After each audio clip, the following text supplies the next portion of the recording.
47, 71 কিংবা 24 কোনোটাই আসলে একটা আরেকটার মুখোমুখি নয়, বরং একটা আরেকটার সিলসিলা এবং একটা আরেকটার পরিপূরক।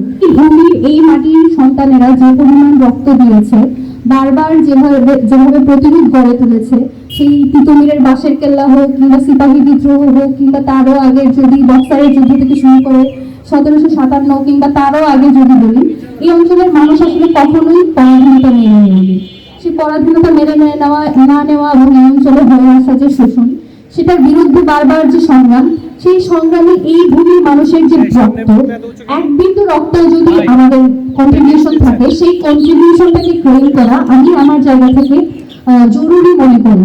কারণ 47 হওয়া, দ্বিজাতি তথ্য আসা কিংবা ব্রিটিশ যে উপনিবেশ, সেই সময়ে বাঙালি মুসলমানের যে অবস্থান, তাদের অর্থনৈতিক, সামাজিক, তারপর তাদের রাজনৈতিক যে অবস্থান ছিল, সেটার প্রেক্ষিতে এই রাষ্ট্র তৈরি হওয়ার পিছনে এই বাংলাদেশি মুসলমান বা বাংলাদেশ অঞ্চলের যে মানুষ বা পূর্ব পাকিস্তান অঞ্চলের যে মানুষের যে কন্ট্রিবিউশন, সেই কোন ধরনের ইতিহাস আছে, সেটা আসলে আমার মনে হয় যে আলোচনা হয় না।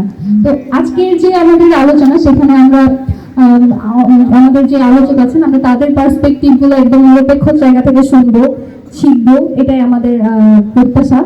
এবং যে হীনমন্যতাটা তৈরি হওয়ার মাধ্যমে 47-কে একেবারে খারিজ করে দেওয়ার যে প্রচেষ্টা তৈরি হয়েছে, সেটাকে বাদ দিয়ে আমরা এটাকে আমাদের নিজস্ব বলে ক্লেম করবো। যেরকমটা ইদানিং কালেও এক ধরনের বয়ান তৈরি করা হয় যে 71-এর সাথে 47 সাংঘর্ষিক কিংবা 24 সাংঘর্ষিক। আমাদের জায়গা থেকে বা আমার জায়গা থেকে আমি মনে করি 47, 71 কিংবা 24 কোনোটাই আসলে একটা আরেকটার মুখোমুখি নয়, বরং একটা আরেকটার সিলসিলা এবং একটা আরেকটার পরিপূরক।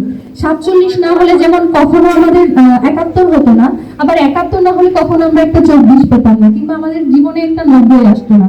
তো এই সব কিছু মিলিয়েই আমরা মনে করি যে একটা আরেকটার পরিপূরক। যেখানে আমার ভূমির মানুষের এক বিন্দু পরিমাণ রক্তের কন্ট্রিবিউশন আছে, সেই অর্জন আমার, সেই অর্জনকে সেলিব্রেট করতে হবে, সেই অর্জনকে সাথে নিয়ে একটা ইনসাফের যে বাংলাদেশের কথা বলি, সেই ইনসাফের বাংলাদেশ তৈরি করতে হবে।